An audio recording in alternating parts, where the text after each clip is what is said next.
بسم اللہ الرحمن الرحیم۔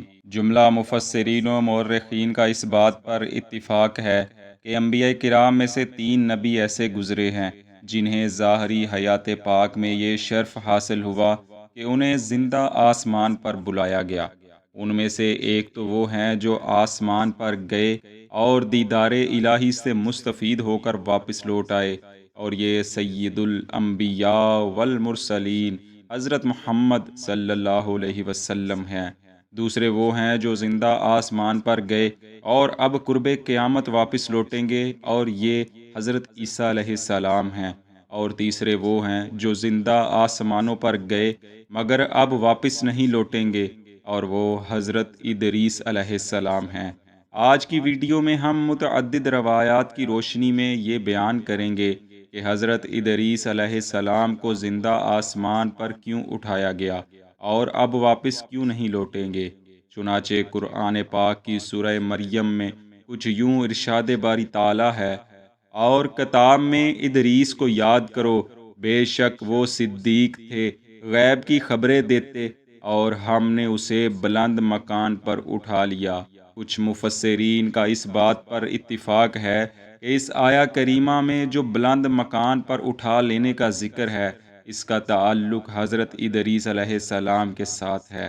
امام ابن کثیر علیہ رحمہ نقل کرتے ہیں کہ علماء انساب نے نبی کریم صلی اللہ علیہ وسلم کے نسب کو بیان کرتے ہوئے ایک نام اخنوخ یا خنوخ بیان کیا ہے۔ یہ خنوخ حضرت ادریس علیہ السلام ہی تھے۔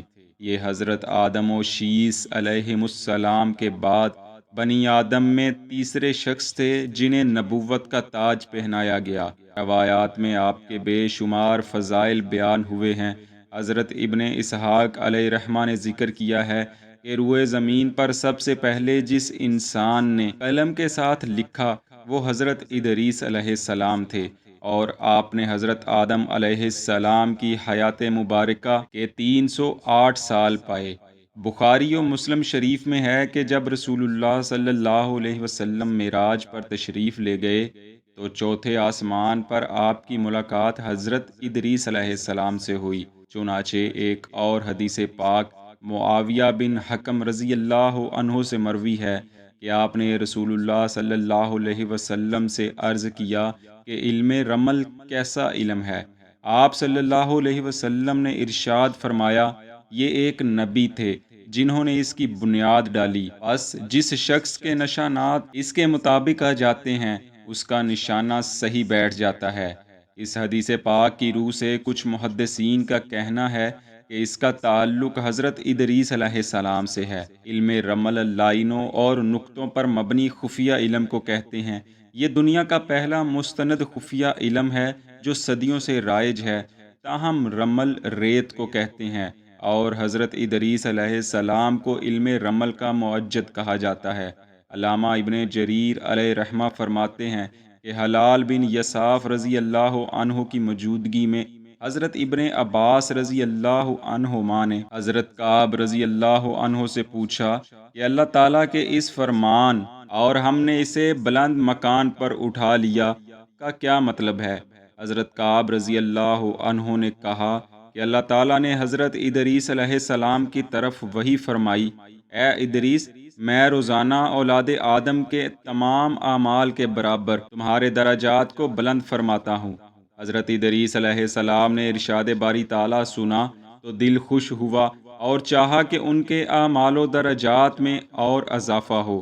اسی دوران ایک فرشتہ آپ کے پاس آیا۔ آپ نے فرشتے سے فرمایا، اللہ تعالیٰ نے مجھ پر یوں وحی بھیجی ہے، میں چاہتا ہوں کہ تو ملک الموت سے مل یا مجھے اس سے ملا تاکہ میں اسے دیکھ کر مزید نیک اعمال کروں، جس سے بارگاہ الہی میں میرے درجات مزید بلند ہوں۔ فرشتے نے حضرت ادریس علیہ السلام کو اپنے پروں پر بٹھایا اور آسمانوں کی طرف پرواز کی۔ پہلے، دوسرے اور تیسرے آسمان کو عبور کرتے ہوئے جب چوتھے آسمان پر پہنچے تو ان کی ملاقات ملک الموت سے ہو گئی، جو کہ نیچے تشریف لا رہے تھے۔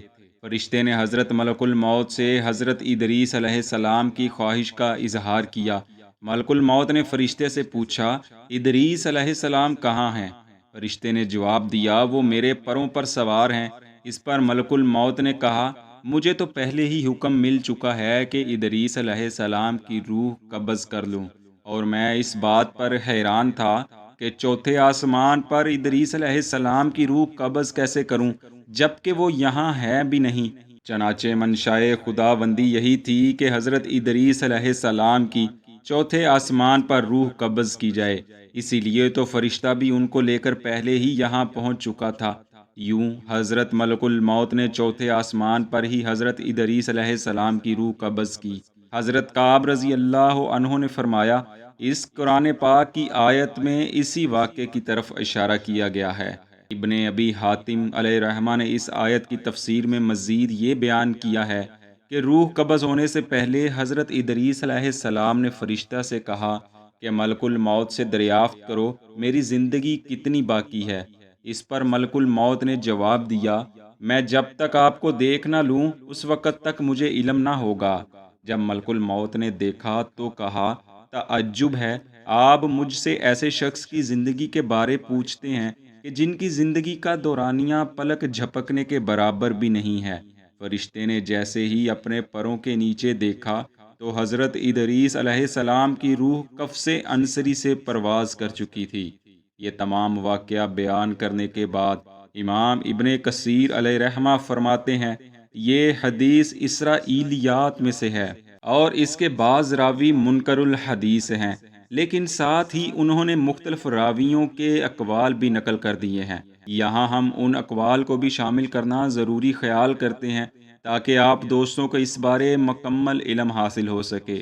چنانچہ مجاہد علیہ رحمہ روایت کرتے ہیں کہ حضرت ادریس علیہ السلام کو آسمانوں پر حضرت عیسیٰ علیہ السلام کی طرح اٹھایا گیا، لیکن ان کی موت واقع نہیں ہوئی۔ البتہ اگر یہ مراد ہو کہ ابھی تک زمین پر ہیں اور زندہ ہیں تو اس کی کوئی دلیل نہیں، اور اگر یہ مراد لیا جائے کہ آسمانوں پر زندہ اٹھائے جانے کے بعد ان کی روح قبض ہوئی تو پھر حضرت کعب رضی اللہ عنہ کی روایت کردہ حدیث سے کوئی تعارض و منافات نہیں ہے۔ اوفی حضرت ابن عباس رضی اللہ عنہما سے روایت کرتے ہیں کہ آپ کو چھٹے آسمان پر اٹھایا گیا اور وہیں آپ کا وصال ہوا۔ بخاری و مسلم شریف اور مجاہد علیہ رحمہ متفق ہیں کہ آپ چوتھے آسمان پر ہیں۔ حضرت حسن بصری علیہ رحمہ فرماتے ہیں کہ آپ جنت میں ہیں۔ الغرض اکثریت اسی بات پر متفق ہیں کہ آپ کو زندہ آسمانوں پر اٹھایا گیا ہے، مگر امام بخاری علیہ رحمہ نے حضرت عبداللہ بن مسعود اور حضرت ابن عباس رضی اللہ عنہم سے ایک اور روایت نقل کی ہے کہ حضرت ادریس علیہ السلام ہی حضرت الیاس علیہ السلام ہے۔ ناظرین، حضرت ادریس علیہ السلام کی وفات کب اور کہاں ہوئی، حقیقی علم تو صرف علام الغیب یعنی اللہ تعالیٰ ہی جانتا ہے۔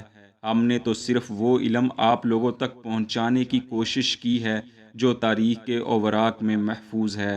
اللہ پاک ہمیشہ ہمیں حق و سچ بیان کرنے کی توفیق عطا فرمائے اور ہمیں علم و عمل میں کمال عطا فرمائے، آمین۔